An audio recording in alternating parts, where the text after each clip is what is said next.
राग देश के विजेता मोक्ष मार्ग के प्रतिपादक चरम तीर्थंकर श्रमण भगवान महावीर स्वामी के चरणों में कोटि कोटि वंदन करते। एक भवावतारी चर्चा चक्रवर्ती विश्व प्रतिज्ञाधारी अखंड बाल ब्रह्मचारी आचार्य सम्राट पूज्य श्री जयमल जी महाराज साहब के चरणों में कोटि कोटि वंदन करते हुए उन्हीं के 11वें पट्टेदार आचार्य सम्राट पूज्य श्री सुखचंद्र जी महाराज साहब के चरणों में कोटि कोटि वंदन। जय गच्छाधिपति व्याख्यान वाचस्पति उग्र विहारी वचन सिद्ध साधक 12वें पट्टेदार आचार्य श्री पार्थचंद्र जी महाराज साहब मेरे अनंत आस्था के आयाम मनुष्य जीवन उद्धारक परम पूज्य गुरुदेव डॉक्टर श्री पदम चंद्र जी महाराज साहब के चरणों में कोटि कोटि वंदन करते हुए सभी गुरु भगवंतों के चरणों में वंदन करती हूँ। गुरुदेव श्री की आज्ञा से आत्मबंधुओं, अनंत अनंत ज्ञानी सर्वज्ञ सर्वदर्शी तीर्थंकर प्रभु महावीर स्वामी जिन्होंने संसार के भव्य प्राणियों को जिनवाणी के माध्यम से मोक्ष का मार्ग बताया। आत्मबंधुओं, निरंतर चल रही है श्रृंखला नवपद ओली तक आराधना। आज 9वां दिवस जहां पर हम तप की आराधना करते हैं, नमो तवस्स की माला कहते हुए जाप करते हुए अपनी आत्मा को तपोमय बनाने का प्रयास करते हैं। ज्ञानी जन कहते हैं कि संसार के अंदर 4 प्रकार के जीव होते हैं। कितने प्रकार के? 4। सबसे पहले प्रकार का जीव होता है जो है भोगी। भोगी ज्ञानी जन कहते हैं कि कुछ ऐसे जीव होते हैं जो भोगी होते हैं, जो भोग के अंदर तल्लीन रहते हैं। वो मन के अंदर ये चिंतन करते हैं कि संसार का सारा सुख किसको मिले? मुझे ही मिले। चाहे किसी को कुछ हो जाए लेकिन संसार का सारा सुख किसको मिलना चाहिए? मुझे ही मिलना चाहिए। इस तरह से भोगी चिंतन करता है। दूसरे प्रकार का जीव है रागी। जो रागी जीव होता है वो राग के अंदर तल्लीन रहता है। वो चिंतन करता है कि मेरा सुख मुझे मिलना चाहिए। किसको क्या मिलता है, कम मिलता है, ज्यादा मिलता है, उससे मुझे कोई लेना देना नहीं, लेकिन मेरे हिस्से का मुझे क्या होना चाहिए? मिल जाना चाहिए। इस तरह से रागी चिंतन करता है। आत्मबंधु, पहला प्रकार का जीव भोगी, दूसरा है रागी। तीसरे प्रकार का जीव है त्यागी। त्यागी जीव जो होता है वो मन के अंदर चिंतन करता है कि मेरे हिस्से का सुख भी दूसरों को मिले। वो त्याग की भावना रखता है। वो मन के अंदर ये चिंतन करता है चाहे मेरे पास हो या दूसरों के पास हो, क्या फर्क पड़ता है, साथ वाले क्या होने चाहिए? सुखी होने चाहिए। और चौथे प्रकार के जीव होते हैं वीतरागी। जो वीतरागी होते हैं वो मन के अंदर ये चिंतन करते हैं कि समस्त संसार के अंदर जितने भी जीव है वो सभी जीव दुखों से मुक्त हो, सभी जीव सुख को प्राप्त करे, सभी जीव अपनी आत्मा को पहचान ले, ऐसी भावना रखते हैं। इन 4 प्रकार के जीव में से आपको चिंतन करना है कि आप कौन सी कैटेगरी को बिलोंग करते हैं, भोगी, रागी, त्यागी या वीतरागी। आपको चिंतन करना है कि कहीं आप राग रंग के अंदर डूबे हुए तो नहीं है, कहीं आप भोगों के अंदर तो रत नहीं है। आपको चिंतन करना है। ज्ञानी जन ने कहा कि जो साधक त्याग की ओर आगे बढ़ता है वो ही निरंतर आगे से आगे चलता ही रहता है। आपको पता है सांसारिक कार्य भी हो या कोई छोटा मोटा कार्य भी हो, वहां पर भी आपको बहुत बार त्याग करना पड़ता है। चाहे मन से त्याग करना पड़े या चाहे बिना मन से त्याग करना पड़े, लेकिन जीवन में त्याग का महत्व तो है ही। अगर आप एक कदम आगे बढ़ना चाहते हैं तो पीछे की जो जमीन है उस भूमि को त्याग करना पड़ता है। आप सोचो कि इस भूमि के आधार पर ही मैं चल रहा हूँ, इसलिए मैं पीछे की भूमि को नहीं छोड़ूं, तो क्या आप अपना कदम आगे बढ़ा सकते हैं? नहीं बढ़ा सकते। एक कदम आगे बढ़ाने के लिए भी आपको पीछे की भूमि का त्याग करना पड़ेगा। ठीक उसी प्रकार आत्मा को अगर परमात्मा का सुख प्राप्त करना है तो सांसारिक जितने भी भौतिक पदार्थ है उन सभी भौतिक पदार्थों का भी क्या करना होगा? त्याग करना होगा। आत्मबंधु, जीवन में परिवर्तन लाने के लिए ही पर्व होते हैं और ये आइंबिल होली तक आराधना जो चैत्र मास में हो रहा है, चैत्र मास और आसोज मास में साल में 2 बार होली तक आता है, तो ये होली तक हमको संदेश देता है, ये आइंबिल तक हमको संदेश देता है कि भोजन में अगर स्वाद नहीं है तो जीवन में प्रमाद नहीं। आत्मबंधुओं, साधक को अप्रमत्त रहने के लिए शिक्षा देगी, क्योंकि तप एक ऐसी वस्तु है, तप एक ऐसा तत्व है जिसके माध्यम से आत्मा शुद्ध हो सकती है। आगम के अंदर भी कहा है तवेन परिशुद्धि, यानी तप के माध्यम से आत्मा शुद्ध होती है। आत्मबंधु, चिंतन करने का विषय है कि तप किसे कहना। हम जीवन में हमेशा तपस्या के बारे में सुनते हैं, तप करना चाहिए, तप कैसे करना चाहिए, इन सब के बारे में हम सुनते हैं। तो थोड़ा आज हम आपसे ही पूछ ले कि तप किसे कहना, तप का मतलब क्या है?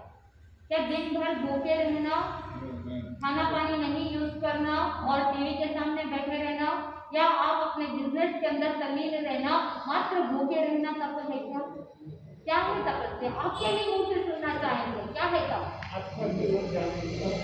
आत्मा की ओर जाना। धर्म स्थान में बैठे हैं इसीलिए आप कहेंगे कि आत्मा के निकट जाना तप है, कहते हैं कि यहाँ पर बैठे हैं इसीलिए। लेकिन अगर आपके आइंबिल हो, अगर आपके उपवास हो, तो प्रवचन के बाद जब आप यहाँ से प्रस्थान करते हैं तो क्या दिखेगा? आत्मा दिखेगी कि ऑफिस दिखेगा? क्या दिखेगा सावित्री? क्या दिखता है? क्या है तप? आत्मबंधु, संस्कृत के अंदर तप शब्द आता है, तप धातु से बना ये शब्द, जिसके दो अर्थ है। पहला अर्थ है तपना और दूसरा अर्थ है प्रकाशित करना। तो ठीक उसी प्रकार तपस्या का भी दो कार्य है। वो दो कार्य कौन कौन से हैं? आत्मा को जब हम तपाते हैं तो उसके माध्यम से आत्मा तप करके तपस्या के माध्यम से उज्जवल बन जाती है। और दूसरा कार्य क्या है? प्रकाशित करना। जब तप किया जाता है, तपस्या की जाती है, तो बॉडी के अंदर एनर्जी प्रोड्यूस होती है। वही ऊर्जा को ये सम्यक ज्ञान की मदद से, सम्यक ज्ञान की सहायता से, जो तपस्या के माध्यम से एनर्जी मिली है, ऊर्जा प्राप्त हुई है, जो शरीर जागृत हुआ है, उसके माध्यम से इस आत्मा को क्या किया जाता है? प्रकाशित किया जाता है। आत्मबंधु, पिछले कई दिनों से आपको तप का महत्व आपको बताया जा रहा है। ज्ञानी जन ने कहा कि तप के माध्यम से आत्मा की विशुद्धि होती है, तप के माध्यम से भीतर रहे हुए विकार, कुसंस्कार सारे मिट जाते हैं। तपस्या के माध्यम से कर्मों की क्या हो जाती है? निर्जरा हो जाती है। तत्पाद सूत्र के अंदर कहा इच्छा निरोध तप, यानी इच्छाओं का, कामनाओं का, वासनाओं का त्याग करना ही क्या है? तप। चिंतन कीजिए, अगर आपने आइंबिल किया है, उपवास किया है, एकासन किया है, जो तप आपने किया है बाह्य तप है। शरीर के साथ आपने तपस्या का अनुसरण किया, तो क्या आपने अपनी इच्छाओं को कंट्रोल किया? क्या आपने अपनी कामनाओं का, वासनाओं का त्याग किया? चिंतन करना है।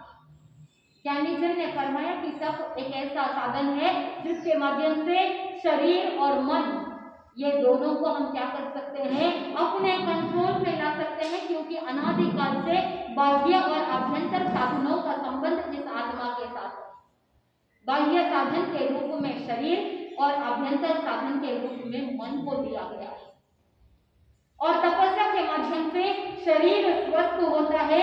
तपस्या के माध्यम से शरीर के ऊपर हम क्या कर सकते हैं? कंट्रोल कर सकते हैं। शरीर का संशोधन हो सकता है, शरीर के अंदर स्फूर्ति आ सकती है, एनर्जी आ सकती है। किसके माध्यम से? तपस्या के माध्यम से। और तप के माध्यम से जब ये शरीर तपता है तो शरीर के अंदर जितनी भी नेगेटिविटी है वो सारी नेगेटिविटी हट जाती है, तो मन निर्मल बन जाता है। और ये तपस्या के माध्यम से हम अपने मन को नियंत्रित कर सकते हैं, मन को अपने कंट्रोल में रख सकते हैं। नहीं तो मन कभी इधर डोलता है तो कभी उधर डोलता है। मन को बंदर की उपमा दी, चाहे कितना भी वो मदारी बंदर को ट्रेनिंग दे दे, सर्कस के अंदर या कहीं कोई खेल कूद प्रदर्शन करने के अंदर वो मदारी उसे ट्रेनिंग देता है कि तुम्हें इस तरह से करना है, इस तरह से तुम्हें परफॉर्म करना है। वो सारी ट्रेनिंग देने के बावजूद अगर कभी मदारी ने छूट दे दी तो बंदर कूदेगा या नहीं कूदेगा? कूदेगा, इधर उधर उछल कूद करेगा। ठीक वैसे ही इस मन को आपने भले ही नियंत्रित कर दिया है, लेकिन मौका पाते ही ये मन वापस चला जाता है, स्लिप हो जाता है। इसीलिए ज्ञानी जन ने कहा कि शरीर और मन, इन दोनों को, बाह्य और आभ्यंतर साधनों को, दोनों को नियमित रूप से निरंतर अनुशासन में रखना चाहिए।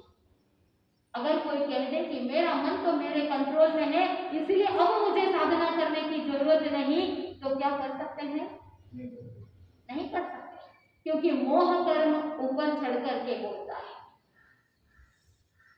गुरु भगवंत फरमाते हैं कि तन का मोह तप करने नहीं देता, धन का मोह दान करने नहीं देता, और शरीर का मोह और संसार का मोह शील संयम का पालन करने नहीं देता। आत्मबंधु, तन का मोह है, शरीर का मोह है, इसीलिए तप नहीं करने देता। मन के अंदर भय लगा रहता है कि मैं अगर आज तपस्या कर लूं तो शायद मेरे शरीर के अंदर वीकनेस आ जाए। आत्मबंधु, शरीर के अंदर वीकनेस नहीं आती, आत्मा के भीतर से शक्ति का प्रकटीकरण हो जाता है। ठीक उसी प्रकार तपस्या के माध्यम से कर्मों की निर्जरा होती है, इसीलिए तप को निर्जरा भी कहा। तप के 12 भेद बताए गए हैं, उसमें 6 आभ्यंतर तप है और 6 बाह्य तप है। अनादिकाल से ये जीव क्या करता आया है? तप करता आया है। किसके वशीभूत होकर? मोह राजा के वशीभूत होकर। देखिए, एक साधक चारित्र के बलबूते पर तपस्या करता है और एक सांसारिक जीव जो होता है वो मोह राजा की आज्ञा से तप करता है। थोड़ा सा चिंतन कर लेते हैं कि दोनों के अंदर अंतर क्या है। एक आत्मा को कर्मों की निर्जरा कराता है तो एक आत्मा को कहीं नहीं ले जाता है। संसार की वृद्धि हो सकती है या अकाम निर्जरा भी भले ही थोड़ी बहुत हो सकती है, वो केवली भगवान जानते हैं। तो मोह राजा की जब आज्ञा हो जाती है तो व्यक्ति संसार के अंदर रचा पचा रहता है। तपस्या के 12 भेद में से आप सबको पता है कि पहले के जो 6 भेद है वो बाह्य तप है। उसमें सबसे पहला कौन सा है? अनशन। 3 या 4 आहार का त्याग करना अनशन कहलाता है। आपने नवकाश सीखी, आपने कोर्स सीखी, आपने वेद कोर्स सीखी, आपने उपवास किया, एकासन किया, कभी 3 आहार का त्याग किया तो कभी 4 आहार का त्याग किया। ऐसे करते करते 6 मासी तक किया। ये सब कौन सी कैटेगरी में आया? अनशन की कैटेगरी में। लेकिन ये तो अगर शुद्ध रूप से आप आत्मा का लक्ष्य लेकर के रखेंगे और तपस्या करेंगे तो ये चारित्र के बल पर आप कर रहे हैं। एक तरफ मोह राजा है और दूसरी तरफ चारित्र राजा है। आपने अगर आत्मा के लक्ष्य के साथ किया कि मुझे कर्मों की निर्जरा करनी है तो वो तो चारित्र राजा के आज्ञा से हो गया कि आप अपने चारित्र को शुद्ध बनाना चाहते हैं, अपने आचरण पक्ष को शुद्ध बनाना चाहते हैं। वहां पर ज्ञानी जन ने कहा कि तब की अगर सिद्धि चाहिए तो आपको ध्यान रखना है कि कुछ विशेषताओं पर ध्यान रखना है। सबसे पहली बात बता दी कि तब निस्वार्थ बुद्धि से हो। कैसी हो? निस्वार्थ बुद्धि से हो, तब निर्दोष हो। ज्ञानी जन ने फरमाया कि अगर तपस्या के माध्यम से सिद्धि की प्राप्ति करनी है तो तीसरी बात वहां पर बता दी कि तपस्या के माध्यम से भौतिक या लौकिक कोई भी कामनाओं से रहित हो। भौतिक कामनाओं के लिए, सांसारिक कामनाओं के लिए जो किया जाता है वो सम्यक तप की श्रेणी में नहीं आता। ऐसे अनादिकाल से ये जीव सांसारिक कामनाओं के लिए, भौतिक पदार्थों की, वस्तुओं की प्राप्ति के लिए कितनी बार भूखा रहा, अकाम निर्जरा करने की कोशिश की। आगमों के अंदर उल्लेख मिलता है ऐसे बड़े बड़े तापस हुए जो उल्टा पेड़ पर लटक करके एक एक मास घमंड और उस मास घमंड के पालने के अंदर जो सूखे पत्ते वगैरह मिलते उसका उपयोग करके पुनः मास घमंड करते। लेकिन वहां पर मोक्ष प्राप्ति या आत्मा का लक्ष्य नहीं, इसीलिए भगवान ने फरमाया कि वहां सिर्फ अकाम निर्जरा हो सकती है, उसको देवगति प्राप्त हो सकती है, लेकिन मोक्ष नहीं मिलता। चक्रवर्ती जब छह खंड को साधने के लिए जाते हैं तो 13 अधम तक करते हैं, लेकिन वहां पर लक्ष्य क्या है कि 6 खंड को साधना पे जहां पर जो भी अड़चनें आती है उन अड़चनों को दूर करने के लिए, वो सांसारिक कार्य को सिद्ध करने के लिए किया जा रहा है, तो वो सम्यक तप की श्रेणी में नहीं आता। आत्मबंधु ज्ञानी जन ने कहा कि अगर तपस्या के माध्यम से सिद्धि की प्राप्ति करनी है तो आपको ध्यान रखना है कि तप निर्दोष हो, तप निस्वार्थ भाव से हो और तप भौतिक कामनाओं से रहित हो। और चौथी बात बताई कि तपस्या के अंदर आत्मा का लक्ष्य हो, कर्मों की निर्जरा का लक्ष्य हो, तभी सिद्धि की प्राप्ति हो सकती है। लेकिन केवल अनशन करना ही तपस्या है क्या?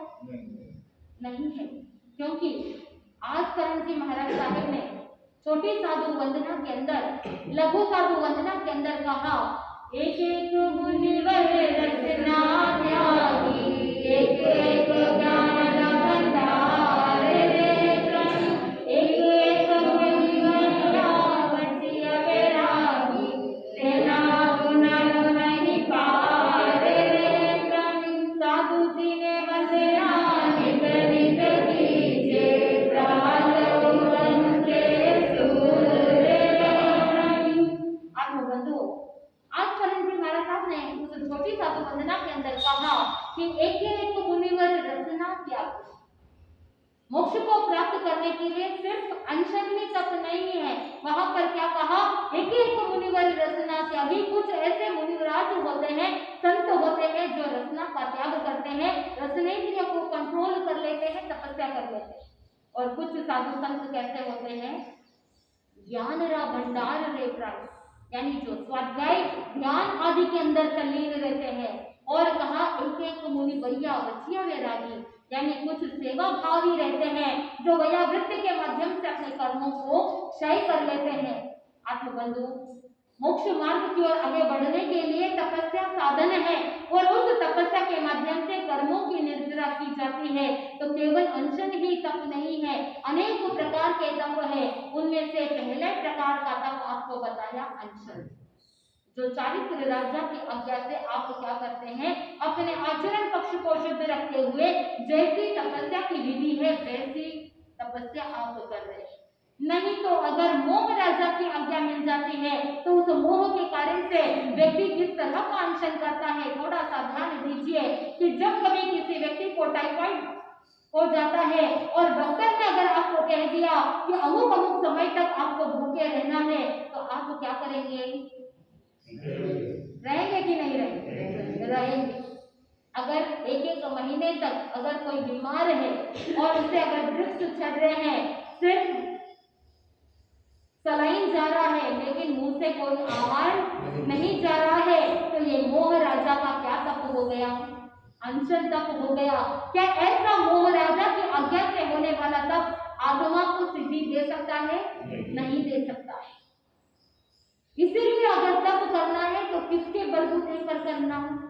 चारित्र के बलबूते पर करना और शुद्ध भाव से करना।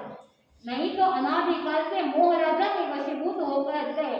हमने सभी प्रकार के तप का अनुसरण किया, लेकिन कोई वांछित लाभ मिलने वाला है क्या? नहीं। दूसरे प्रकार का बाह्य तप आता है ऊनोदरी। ऊनोदरी का मतलब भूख से कम खाना। तो इसका मतलब क्या हुआ? झूठा डालना। जितनी आपकी भूख है उससे कम खाना। इसके बारे में भी हमने आपको पहले भी बताया है कि ऊनोदरी तप के अंदर सिर्फ द्रव्य को नहीं पकड़ना है। आज तक आपने तपस्या का अर्थ सिर्फ द्रव्य की अपेक्षा से पकड़ लिया है कि अनशन का मतलब है भूखे रहना, 3 आहार 4 आहार का त्याग करना। लेकिन ज्ञानी जन ने कहा कि उसमें भी अनेक प्रकार है कि जहां पर आप द्रव्य से तो अनशन कर रहे हैं, लेकिन भाव से भी अनशन कर सकते हैं। कि भाव से कैसे करना? कि आपके मन में जो आसक्ति है, आपके मन में जो ममत्व का भाव है, आपके मन में जो आसक्ति की भावना है, उसको क्या कर देना? त्याग कर देना।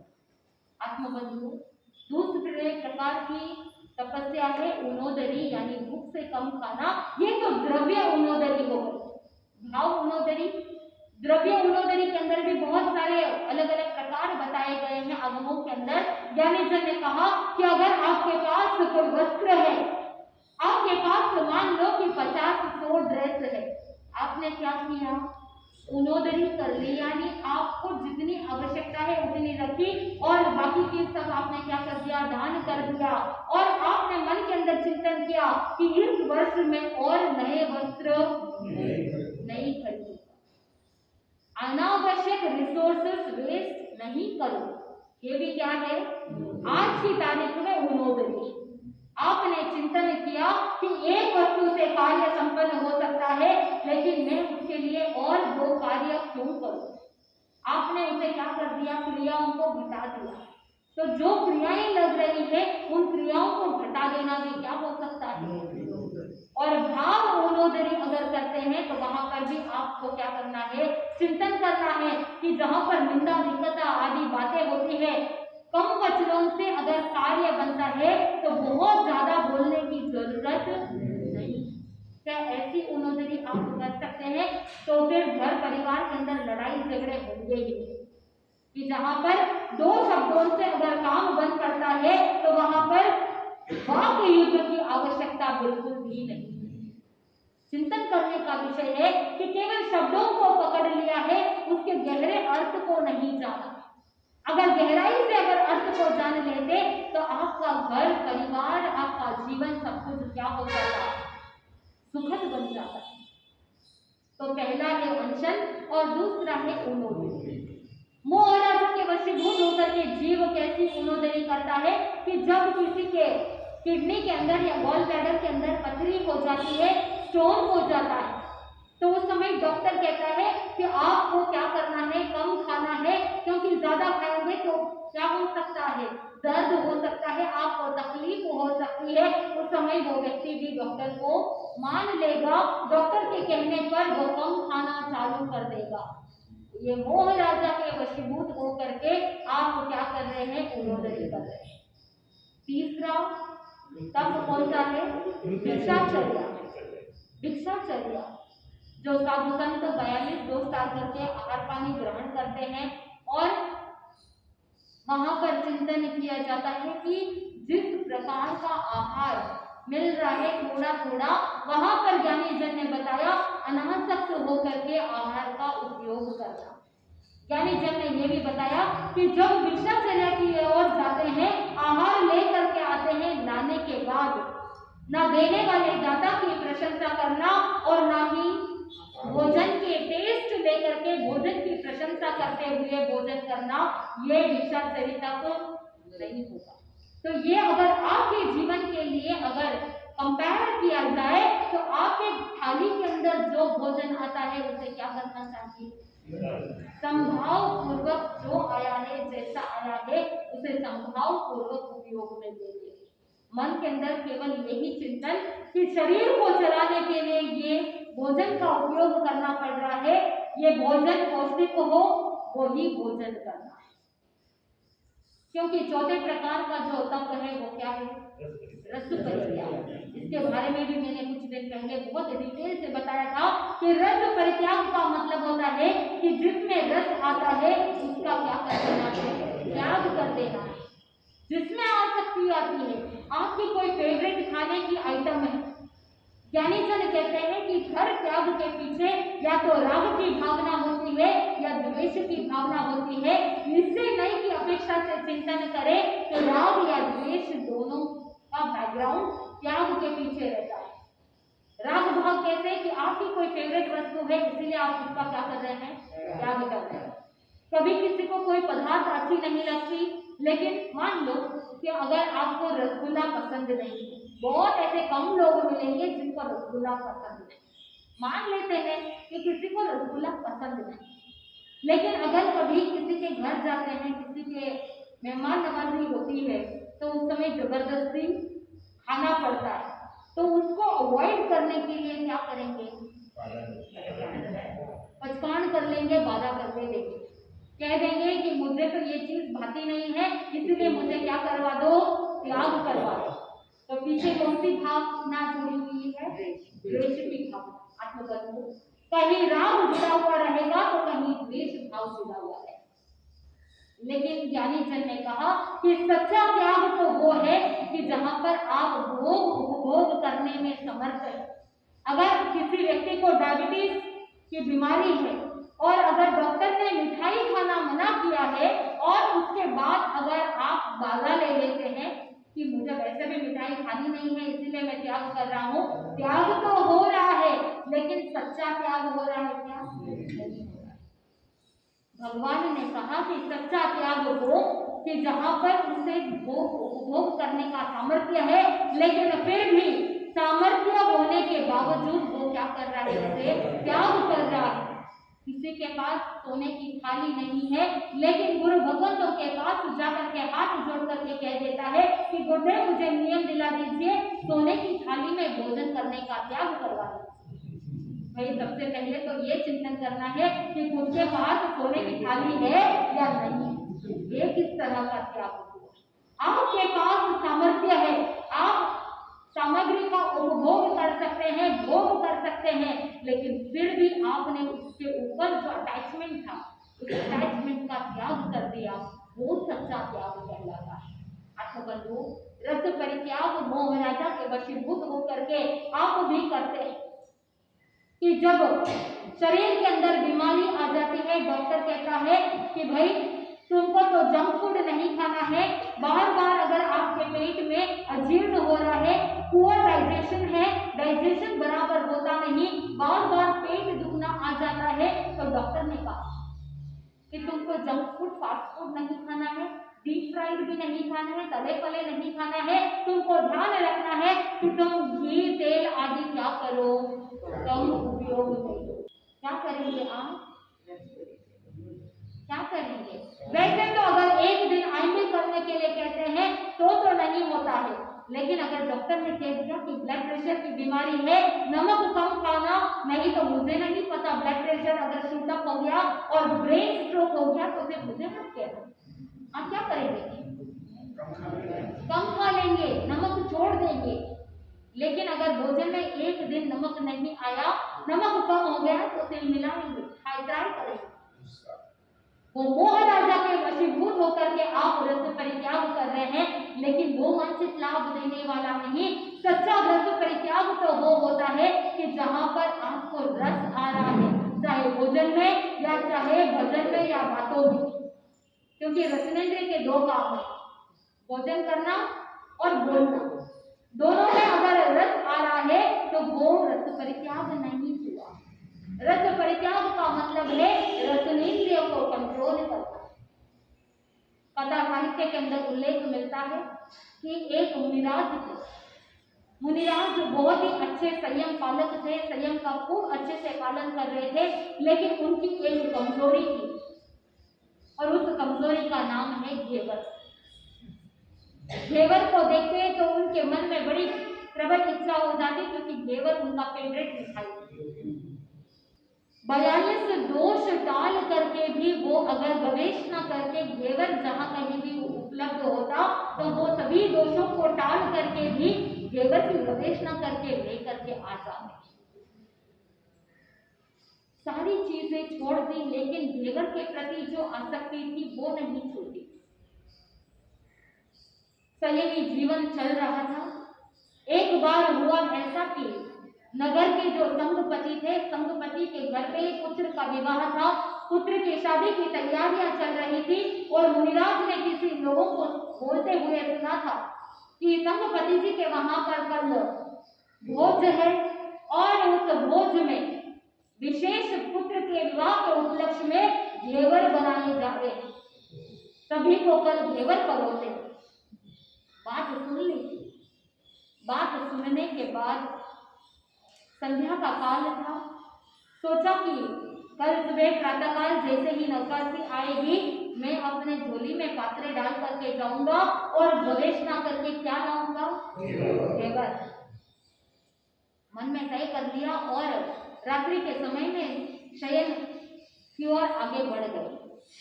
सो रहे हैं लेकिन मन के अंदर विचार चल रहे हैं, घेवर चल रहा है।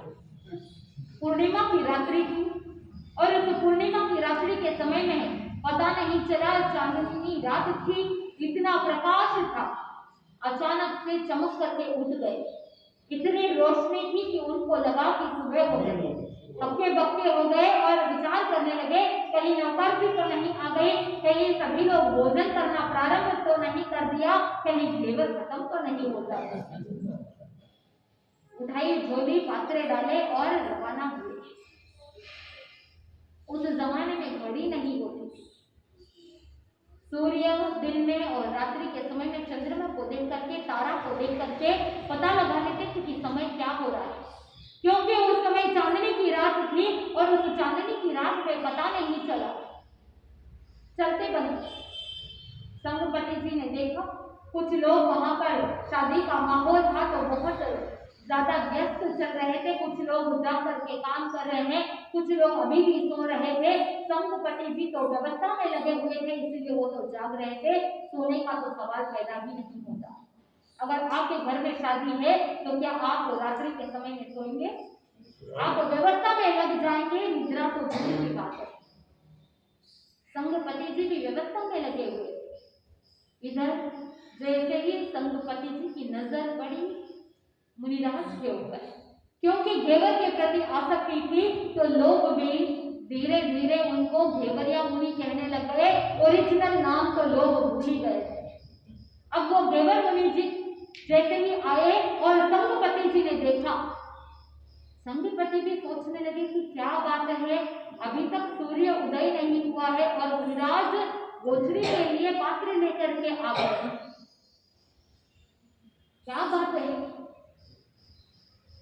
संगपति जी भी बहुत धर्मिष्ठ थे और वो आज के श्रावक श्राविकाओं के जैसे नहीं थे। अगर आज के श्रावक श्राविका होते तो वहां पर निंदा करते, विपदा करते और न जाने क्या क्या बोल करके सोशल मीडिया पर नाम उछाल देते। लेकिन वास्तव के अंदर संगपति जी एक अम्मा पियरों के समान। आगम के अंदर श्रावक श्राविका के लिए शब्द आता है अम्मा पियरों, यानी साधु के संयम की पालना की शुद्धि के लिए श्रावक श्राविका का बहुत बड़ा सहयोग होता है। माता पिता के समान वो पालन करने वाले अम्मा पियरों कहलाते हैं। अगर श्रावक श्राविका विवेक रखते हैं, श्रावक श्राविका अगर ध्यान रखते हैं तो साधु साध्वी का संयम भी अच्छे से पालन हो सकता है, क्योंकि परस्पर सहयोग से ही साधना में आगे बढ़ा जा सकता है। आत्मबंधुओं, अगर आपकी लाइफस्टाइल अच्छी होती, अगर आपकी लाइफस्टाइल जैन के सिद्धांतों के अनुरूप होता तो क्या मुनिराज को गोचरी पानी में दोष लगता? नहीं लगता। केवल यहाँ पर ऐसे ही बैठ करके किसी की भी निंदा करना, किसी की भी विपदा करना आसान होता है, आपको उसमें रस आता है, लेकिन थोड़ा सा चिंतन करना कि भगवान ने श्रावक श्राविका को अम्मा पियरों कहा, माता पिता के समान पालन करने वाले। आप अपने बच्चों का पालन पोषण करते हैं तो वहां पर कोई चूक नहीं करते हैं क्या? नहीं करते। वहां पर ध्यान रखते हैं, अगर बच्चा बीमार है तो आप उसे क्या करेंगे? पथ्य परहेज का ध्यान रखते हैं, क्या चाहिए क्या नहीं चाहिए, कितने बजे चाहिए, कितनी बजे क्या देना है, कितनी बजे दवाई देना है, कितनी बजे भोजन देना है, ये सब कुछ आप ध्यान रखते हैं कि नहीं रखते? रखते हैं। लक्ष्य क्या है? बच्चे का सही रूप से पोषण हो और उसकी बीमारी क्या हो जाए, ठीक हो जाए और स्वस्थ हो जाए। आपने अपने परिवार की स्वस्थता के बारे में चिंतन किया, लेकिन आजकल तो उसका चिंतन भी आपका क्या हो गया है? जब आप अपने परिवार के स्वास्थ्य का, भरण पोषण का ही चिंतन नहीं करते तो फिर साधु साथियों का चिंतन करो, ये हम एक्सपेक्ट भी नहीं करते, क्योंकि आए दिन देखते हैं रेडीमेड का जमाना है। आपको सब कुछ 1-2 मिनट में चाहिए कि सिर्फ गर्म पानी डाला और तैयार। मेहनत किसी को नहीं करनी है। उस आहार की शुद्धता का ध्यान नहीं रखा, विवेक नहीं रखा, तो स्वयं का शरीर भी दूषित है, स्वयं का मन भी दूषित है, स्वयं का शरीर भी अस्वस्थ है, मन अनियंत्रित है। फिर कैसे एक्सपेक्ट करेंगे कि वहां पर आप दूसरों की स्वस्थता, दूसरों की मन की नियंत्रणता के लिए आप सहायक बनेंगे? बहुत गहरा चिंतन है। कि वहां पर श्रावक श्राविका को अम्मा पियरो कहा कि आप उसका कर्तव्य निभा रहे हैं या नहीं निभा रहे। स्वयं को सोचना है, किसी के कुछ कहने से कुछ नहीं होता। अगर आपका आहार शुद्ध होता, आप स्वस्थ होते, तो साधु साध्वी भी क्या होते, स्वस्थ होते। आए दिन आपका आहार अशुद्ध हो गया है, आपके खाने पीने का विवेक नहीं, टाइमिंग नहीं, जब मर्जी आए तब बनाते हैं और जब मर्जी आए तब खाना खा लो। चाहे रात की 12 भी बज जाए फिर भी आप क्या करोगे, चले जाओगे किचन के अंदर भी कुछ पड़ा है खाने को तो खा लो। चिंतन कीजिए कि आप किस ओर जा रहे हैं। आपके जीवन के अंदर जो डिसिप्लिन होना चाहिए था, जो अनुशासन होना चाहिए था, वो डिसिप्लिन, वो अनुशासन कहाँ गया। फिर आप सोचोगे कि कैंसर जैसी बीमारियां हो रही है, बड़े बड़ी बीमारियां हो रही है। अगर जैन वे ऑफ लिविंग अच्छे से पालन कर लेते, जैन सिद्धांतों के अनुरूप अगर आपकी जीवन की शैली होती, तो ये टेंशन, डिप्रेशन, कैंसर जैसी बीमारियां होनी ही नहीं चाहिए। सच्चा जैन शुद्ध आहार का उपयोग करता है, रात्रि भोजन का त्याग करता है और रात्रि सोने के और आहार के बीच में 3 घंटे का मिनिमम गैप होना चाहिए। लेकिन आप क्या करते हैं, रात को लेट भोजन करते हैं, फिर 1-8 घंटे में सो जाते हैं। खाना बराबर खाया नहीं, पानी बराबर पिया नहीं, डाइजेशन के लिए मौका भी नहीं दिया, फिर आप आकर के कहोगे कि कब्ज की प्रॉब्लम हो रही है, पेट दुखता है, और फिर मोह राजा के वशीभूत होकर के फिर आपको मजबूरी में क्या करना पड़ता है, ये नहीं खाना है, वो नहीं खाना है। पहले से ही अगर विवेक रख लेते कि ये सारे जो अपत्यकारी भोजन है, ये मेरे शरीर के लिए अच्छा नहीं है, ये न्यूट्रिशन वैल्यू में 0 है, इसलिए इनका उपयोग नहीं करना। पहले से ही अगर विवेक रखते, विवेक है तो धर्म है और अगर अविवेक है तो अधर्म है। सिंपल डेफिनेशन कि जहां पर विनय है, विवेक है, वहां पर धर्म है, और जहां पर विनय विवेक नहीं, वहां पर धर्म टिकेगा क्या, नहीं टिकेगा। स्वयं को चिंतन करना है। वो संघपति जी बहुत विवेकवान थे, अम्मा पियरो के प्रैक्टिकल एग्जाम्पल थे। उन्होंने मुनिराज को कुछ नहीं कहा। मुनिराज जैसे ही अंदर गए, संघपति जी अंदर लेकर के गए, मुनिराज ने फैलाई झोली, पात्रे खोले और संघपति जी ने घेवर बेरा दिया। अब जैसे ही मुनिराज जाने लगे, संघपति जी बहुत विवेकवान थे, बुद्धिशाली जीव थे। मुनिराज को पूछा, गुरुदेव नौकास्ती कितनी बजे आती है? क्या पूछा, नौकास्ती कितनी बजे आती है? उस जमाने के अंदर घड़ी नहीं थी, सूर्य चंद्रमा को देख करके, तारा का पोजीशन देख करके टाइम बताया जाता है। और उस समय मुनिराज ने, घेवर मुनि ने क्या किया, टाइम देखने के लिए नजर किधर, ऊपर आकाश की तरफ। जैसे ही आकाश की तरफ दृष्टि पड़ी, उस समय देखा कि अभी तो वो 3 तारे अपने किरणों को फैलाए हुए हैं, वो अपना स्थान अभी तक छोड़े नहीं। ये क्या बात हो गई, अभी तक तो सूर्य भी नहीं निकला है, मतलब सूर्योदय भी नहीं हुआ। धिक्कार है मेरी आत्मा को, कहा तो मैंने संसार का त्याग किया था और अपने संसार के जितने भी परिवार, स्वजन, परिजन, सारी सामग्री का त्याग कर दिया, लेकिन मैंने अपने रसनेंद्रिय पर आसक्ति का त्याग नहीं किया। कहा तो मैंने 5 महाव्रत अंगीकार किए, लेकिन इस रसनेंद्रिय के वशीभूत होकर के मैंने अपने 5 महाव्रतों को खंड खंड कर दिया। ग्लानि हुई, धिक्कारने लगे, और उसी समय मुनिराज आगे अंदर जाते हैं और पात्रे को खाली कर देते हैं। झोली में पात्रे वापस डाले और धर्म स्थानक की ओर प्रस्थान करते हैं। शरीर तो जा रहा है स्थानक के अंदर, लेकिन मन आत्मचिंतन की ओर, मन में बड़ा प्रायश्चित हो रहा है, मन में पश्चाताप हो रहा है कि धिक्कारे मेरी आत्मा को कि मैंने संसार का त्याग कर लिया, लेकिन रसनेंद्रिय का त्याग नहीं किया। एक घेवर के प्रति जो आसक्ति थी, उसे नहीं त्याग कर पाया, धिक्कारे मुझे। ऐसे धिक्कारते धिक्कारते रस परित्याग की ओर आगे चले गए। रस के प्रति जो आसक्ति थी, उस आसक्ति का त्याग हो गया और उत्कृष्ट परिणाम बढ़ते गए, केवल ज्ञान केवल दर्शन की प्राप्ति हो गई। आत्मबंधु, सच्चा रस परित्याग तो वो होता है जो अपने भीतर से आत्मरुचि से त्याग किया जाता है। मोह राजा के वशीभूत होकर के आप भले कितना भी त्याग कर लो, लेकिन आत्मा का लक्ष्य नहीं होता। डॉक्टर ने कहा है इसलिए मिठाई का त्याग किया, मीठा नहीं खाना, लेकिन मन बार बार किधर जाता है? मिठाई की तरफ जाता है। फिर घर में कभी कोई बड़े रोक देते हैं, कभी बच्चे रोक देते हैं कि पिताजी आपको मिठाई नहीं खाना, आपको क्या है? डायबिटीज है। शरीर से तो त्याग कर दिया, लेकिन द्रव्य मात्र त्याग करने से वांछित लाभ नहीं मिल रहा, क्योंकि भाव से तो आपका मन अभी भी किधर है? मिठाई की तरफ। आत्मबंधु, ये चौथे प्रकार का बाह्यता रस परित्याग। पांचवा काया क्लेश। शब्द को पकड़ोगे तो अनर्थ हो जाएगा। काया का मतलब क्या है? शरीर। क्लेश यानी कष्ट देना।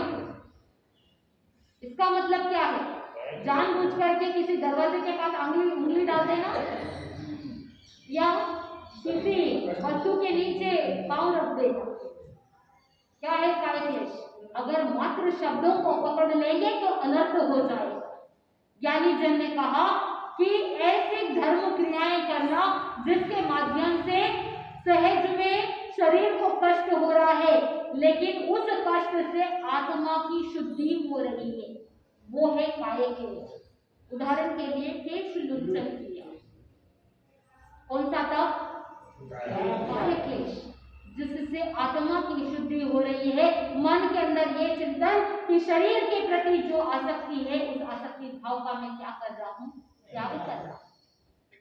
ज्ञानी जन ने फरमाया कि आप जब काय क्लेश यानी ऐसे आसन में बैठना, उदाहरण के लिए बताया गया कि जैसे भगवान महावीर स्वामी कौन से आसन में बैठे थे तब केवल त्याग हुआ? गोधूली का आसन।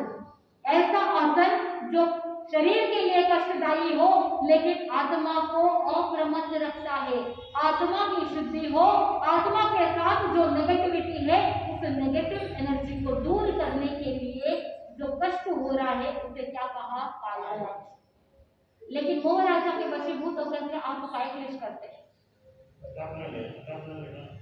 जैसे उदाहरण के लिए बताया जाता है कि अगर आपके शरीर में कमजोरी आ रही है, मसल्स वीक हो रहे हैं, तो डॉक्टर कह देगा अगर आपकी लंग कैपेसिटी कम हो गई है, श्वास पूरा नहीं आ रहा है, और डॉक्टर ने कहा कि आपको प्रतिदिन 4 किलोमीटर वॉकिंग करना पड़ेगा, करेंगे कि नहीं करेंगे? करेंगे। वैसे तो गुरु भगवंतों के विहार सेवा में जाने के लिए कहेंगे तो आप कहोगे कि सुबह जल्दी उठ करके जाना पड़ता है, इतना चलना पड़ता है, तो मुझसे पॉसिबल नहीं। लेकिन वही अगर डॉक्टर ने कह दिया कि अगर शुगर कंट्रोल में लाना है तो आपको वॉकिंग करनी पड़ेगी, अगर शरीर को स्वस्थ रखना है, हार्ट को, लंग्स को स्वस्थ रखना है, तो आपको डेली क्या करना होगा? वॉक करना होगा। अगर आपकी रीढ़ की हड्डी को व्यवस्थित रखना है, घुटनों को व्यवस्थित रखना है, तो डेली कितने किलोमीटर?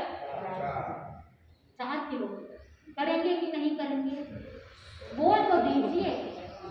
शरीर के प्रति मोह है, इसलिए उस मोह राजा के वशीभूत होकर के काय क्लेश भी कर देंगे। उस समय शरीर को कष्ट हो रहा है, लेकिन फिर भी नहीं टेंशन है आपको, क्योंकि आप क्या चाहते हैं? स्वस्थ रहना चाहते हैं, और उस शरीर को स्वस्थ बनाने के लिए आपसे जो बन पड़ता है उस मोह राजा के वशीभूत होकर के आप कर दोगे।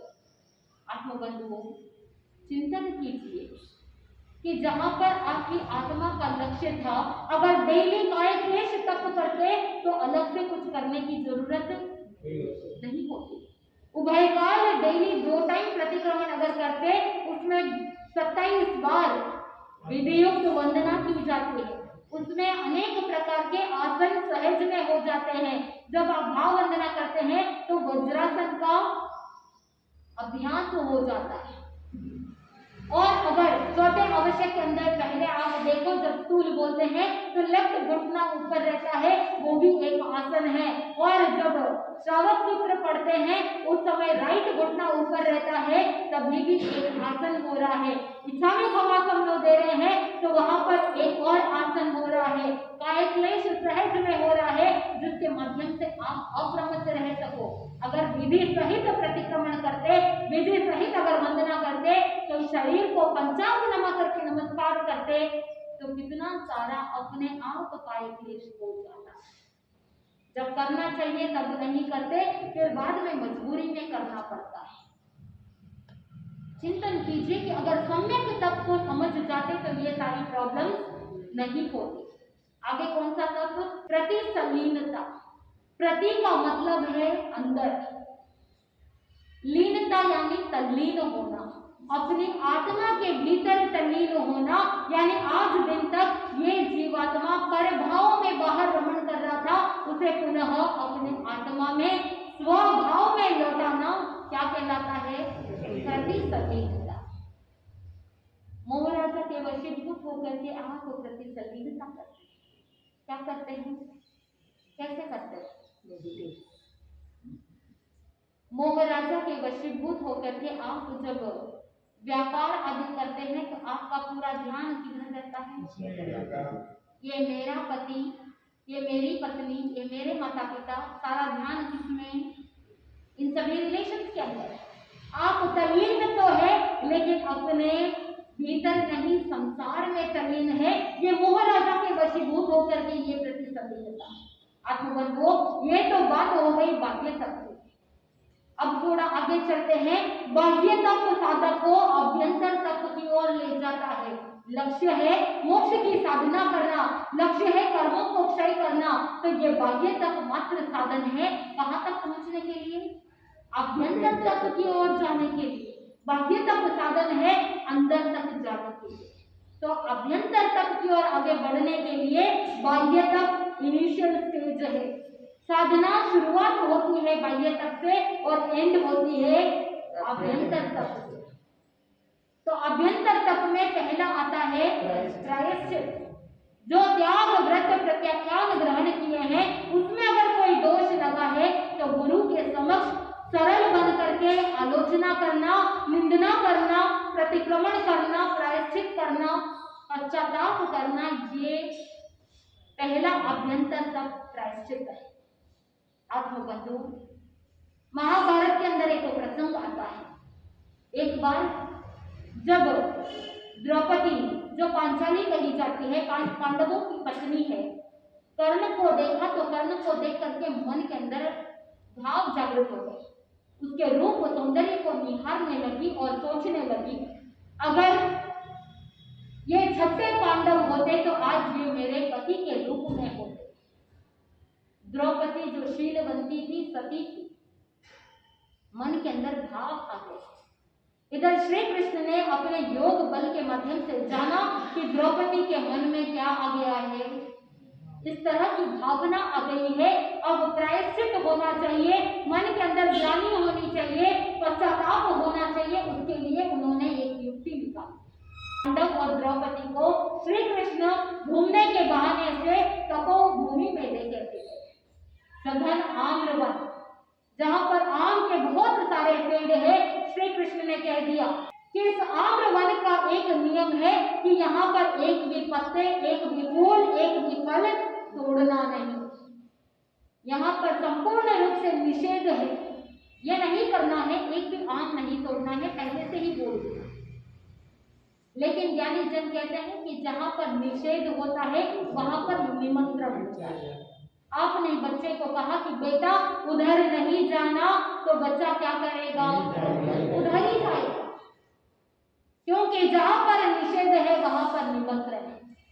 भीम ने देखा पेड़ पर बहुत अच्छे रसीले पके पके आम लगे हुए। भीम से रहा नहीं गया और आम तोड़ दिया। इधर मन के अंदर विचार किया कि श्री कृष्ण तो बाकी सबके साथ तल्लीन है, मुझे देखेंगे नहीं, एक आम चुरा लिया तो क्या फर्क पड़ जाएगा। लेकिन श्री कृष्ण जान गए, देख लिया।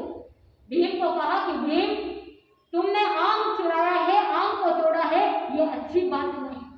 अब एक काम करो, इस आम को पुनः पेड़ के साथ, टहनी के साथ जोड़ दो। अब घर धर्मराज युधिष्ठिर भी सोचने लगे कि ये कैसे पॉसिबल है।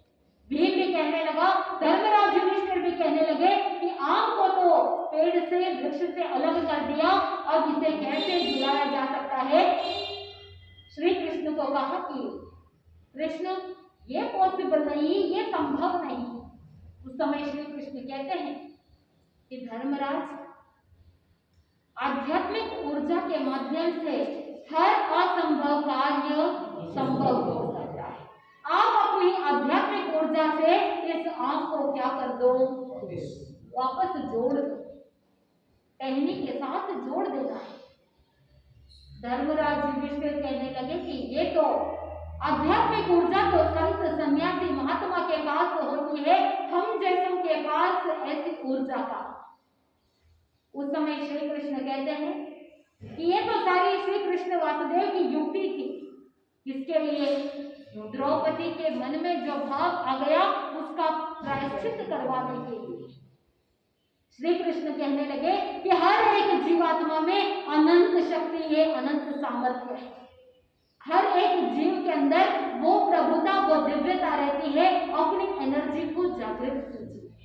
धर्मराज, आप तो धर्म परायण है, आपने जीवन पर्यंत तक जो शासन किया है, जो राज्य किया है, उसमें आप हमेशा सत्यवान रहे हैं। सत्य ही आपके जीवन का एक धरोहर है। आपने हमेशा राज्य का पालन, राज्य का निर्वाह प्रामाणिकता के साथ किया है या नहीं किया है। उस समय धर्मराज युधिष्ठिर कहते हैं कि राज्य के लिए तो मैं अपने जीवन को हमेशा न्यौछावर कर दिया है। मैं हमेशा तत्पर रहता हूं कि सत्य और धर्म का साथ दूं। तो उस समय श्री कृष्ण कहते हैं कि बस इसी की तो परीक्षा देनी है, समझा दिया।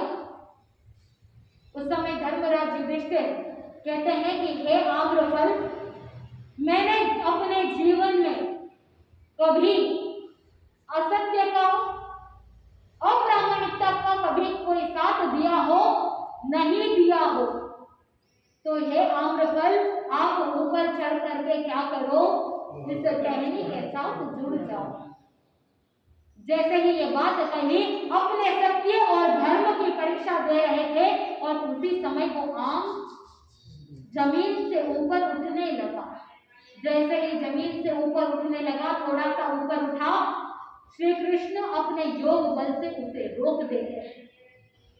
इधर अर्जुन को कहा, अर्जुन अब तुम्हारी बात।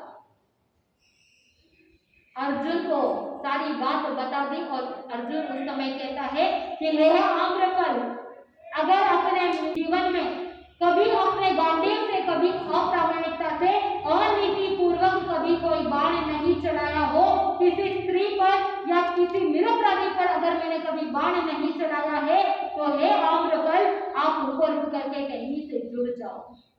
जैसे ही अर्जुन ने यह बात कही, वो आम फिर ऊपर उठने लगता है। श्री कृष्ण वासुदेव पुनः अपने योग बल से उसे रोक देते। नेक्स्ट भीम को कहा कि भीम अब तुम्हारी बारी। भीम को कहा कि तुम ये बात कहो कि मैंने अपने जीवन में कभी कोई चोरी नहीं की हो। तो भीम भी सोचने लगा, अभी अभी तो आम की चोरी करने पर पकड़ा गया हो, तो फिर ये कैसे संभव है। श्री कृष्ण की ओर देखते हुए कहा कि ये कैसे संभव है। तो उस समय श्री कृष्ण ने कहा कि चलो कोई बात नहीं, तुम कहो कि आज से पहले जीवन में कभी कोई चोरी नहीं की, तो हे आम्रफल ऊपर उठ जाओ। आम्रफल ऊपर उठने लगा और जैसे जैसे ऊपर उठा तो वहां पर श्री कृष्ण पुनः उसे रोक देते। ऐसे ही नकुल सहदेव के साथ भी ऐसे ही परीक्षा की गई और अब टहनी और आम के बीच में सिर्फ 4 अंगुल की दूरी है। 500 पांडव ने परीक्षा दे दी, उनकी न्याय, नीति और धर्म की परीक्षा दे। अब बची कौन? द्रौपदी। द्रौपदी की तरफ देखा श्री कृष्ण ने और द्रौपदी ने ना सोचा ना समझा और तुरंत बोल उठी, हे आम्रफल, अगर मैंने अपने जीवन में कभी किसी पर पुरुष की वांछा नहीं की, 5 पांडवों के अलावा किसी भी पुरुष की वांछा नहीं की तो हे आम्रफल तुम क्या कर दो, ऊपर उठ करके उस टहनी से लग जाओ। जैसे ही ये बात कही वो आम्रफल धड़ाम से नीचे गिर गया। उस समय बात समझ में नहीं आई, वो उदास हो गई, जोर जोर से रोने लगी, बिलखने लगी। श्री कृष्ण उसे कहते हैं कि हे द्रौपदी तुम चिंतन करो, कहाँ त्रुटि हुई है। आज तुमने पांचों पांडव के धर्म के तेज को तुमने क्या कर दिया, नष्ट कर दिया, गिरा दिया। कहाँ चूक हुई है देखो, ध्यान से चिंतन करो, अपने पूर्व को अवलोकन करो, कहाँ त्रुटि हुई है, कहाँ गलती हुई है। जोर जोर से रोने लग गई, क्या बात हो गई। वो श्री कृष्ण कहने लगते हैं कि इस पूरे वंश को तुम्हारे इस शील के तेज से ही टिका हुआ है। शील का ही आधार है जहां पर वंश निरंतर आगे गतिमान है। आज तुमने उस पर क्या कर दिया, दाग लगा दिया। चिंतन करो क्या बात है। और जैसे ही वो अपने स्मृति पटल को टटोलती है उसे समझ में आ गया कि गलती कहाँ हुई। वो पांचों पांडवों के सामने आलोचना करती है, प्रत्यक्ष अपनी गलती को स्वीकार करती है कि मुझसे इस तरह की गलती हो गई। और कर्ण को छठे पांडव होने की मन के अंदर वांछा होने की बात उसके मन में आ गई थी, प्रकट कर दिया, अपने दोष को स्वीकार किया, अपनी गलती को स्वीकार करते हुए मन में पश्चाताप होने लगा, मन में प्रायश्चित हुआ। उस समय श्री कृष्ण कहते हैं कि द्रौपदी, हे पांचाली, अब तुम्हारे इस प्रायश्चित की वजह से तुम्हारा जो ये दाग लगा हुआ था वो क्या हो गया है, दूर हो गया है। तुम निष्कलंक हो गई हो। अब तुम क्या करो, तुम अपने शील की परीक्षा दे। द्रौपदी कहती है कि मैं दुर्भागिन हूं, मैं कलंकी हूं। यहाँ पर अब कैसे आंख ऊपर उठेगा, मेरे शील का तेज तो क्या हो गया है, नष्ट हो गया है। उस समय श्री कृष्ण कहते हैं ऐसी बात नहीं है, प्रायश्चित किया है इसलिए तुम्हारी आत्मा क्या हो गई है, शुद्ध हो गई है। तुम एक बार टेस्ट दे दो। उस समय द्रौपदी कहती है कि हे आम्रफल, आज की घटना के अतिरिक्त मैंने कभी सपने में भी किसी पर पुरुष की वांछा की नहीं की हो। तो हे आम्रफल, टहनी से लग जाओ। तुरंत वो आम्रफल जमीन से ऊपर उठ करके टहनी से लग जाता है। आत्मबंधु श्री कृष्ण मुस्कुराते हुए कहते हैं अब मेरा कार्य पूर्ण हुआ। आत्मबंधु, जब साधक अपनी गलती को स्वीकार कर लेता है, आलोचना करता है, प्रतिक्रमण करता है, प्रायश्चित कर लेता है, तो वो अपनी आत्मा को विशुद्ध कर लेता है। तो बाह्य तक का लक्ष्य था कि वो अभ्यंतर तक की ओर आगे बढ़े। रात्रि में जो भी पाप कार्य होते हैं, रात्रि के समय में जो भी दोष लगते हैं, उसका शुद्धिकरण रायसिक प्रतिक्रमण के माध्यम से किया जाता है। दिन भर में जो भी दोष लगे उसका प्रतिक्रमण सायंकालीन प्रतिक्रमण में किया जाता है। 15 दिन में कोई ऐसे दोष लगे जो देवसी रायसी के समय में याद नहीं आया, लेकिन पाक्षिक पर्व के दिन प्रतिक्रमण करते हुए उन सभी दोषों का क्या किया जाता है, निवारण किया जाता है। और 15 दिन में भी अगर याद नहीं आए, कुछ ऐसे दोष होते हैं जिनकी तीव्रता होती है, याद नहीं आता, तो 4 महीने के अंतराल में जो भी दोष लगे उनका शुद्धिकरण चातुर्मासिक प्रतिक्रमण में किया जाता है। 4 महीने में भी अगर याद नहीं आया तो साल भर में जो दोष लगे हैं उनको संवत्सरी के दिन प्रतिक्रमण के माध्यम से शुद्धिकरण किया जाता है। ये अभ्यंतर तक का पहला भेद प्रायश्चित। ये चारित्र के बलबूते पर जो किया जाता है वो साधक को उत्तरोत्तर आगे बढ़ाता है। लेकिन मोह राजा के वशीभूत आप प्रायश्चित करते हैं। कैसे करते हैं? जब नाभि टल जाती है, गोला पेचूटी टल जाती है, उस समय आपको कहा जाता है कि 5 दिन तक कुछ भी नहीं खाना। वैसे तो उपवास होता नहीं, लेकिन अगर कुछ गोला इधर उधर सरक गया है तो आप क्या करेंगे, 5 दिन के लिए अपने शरीर को दंड देंगे ये मोह राजा के वशीभूत होकर के आपने प्रायश्चित किया, लेकिन वो दंड जबरदस्ती कर रहे हैं, उसमें जीवन का सुधार होने वाला नहीं। आगे आता है प्रायश्चित के बाद विनय। विनय गुण के बारे में तो आपने अनेकों बार सुना है, क्योंकि साधना में जब तक विनय नहीं, नम्रता नहीं, जहां पर आपके मन में ह्यूमिलिटी, हम्बलनेस नहीं है, तब तक साधना सिद्ध नहीं हो पाती। इसीलिए अगमकार ने कहा कि सब गुणों का मूल विनय है। लेकिन मोह राजा के वशीभूत होकर के आप सेठ साहूकारों के प्रति विनय भाव रखते हैं, विवेक दिखाते हैं, उनको नमस्कार करते हैं। किसकी अपेक्षा है? धन की अपेक्षा है, व्यापार की अपेक्षा है। तो ये मोह राजा के वशीभूत होकर के आप विनय कर रहे हैं, तो ये आत्मा को कोई लाभ नहीं। आगे कौन सा तब? प्रायश्चित, विनय, वयावृत्ति। वैसे तो साधु संतों की सेवा के लिए कहते हैं, वयावृत्ति के लिए कहते हैं, साधर्मिक की सेवा के लिए कहते हैं, तो उस समय आप करते हैं या नहीं करते हैं। लेकिन मोह राजा के वशीभूत होकर के जब घर के अंदर पति या पत्नी बीमार हो, माता पिता बीमार हो, बच्चे बीमार हो, तो आप क्या करते हैं? उनकी पीड़ा को दूर करने के लिए सेवा करते हैं। व्यवहारिकता में वो जरूरी है, लेकिन वो तो मोह राजा के वशीभूत है, वहां पर आप व्यवहारिकता निभा रहे हैं, लेकिन कर्मों की निर्जरा नहीं, सकाम निर्जरा नहीं हो रही। अकाम निर्जरा भले ही हो रही है, क्योंकि सेवा करना हर किसी की बस की बात नहीं है। सेवा वो ही व्यक्ति कर सकता है जो सामने वाले को अपनी आत्मा के तुल्य समझता है।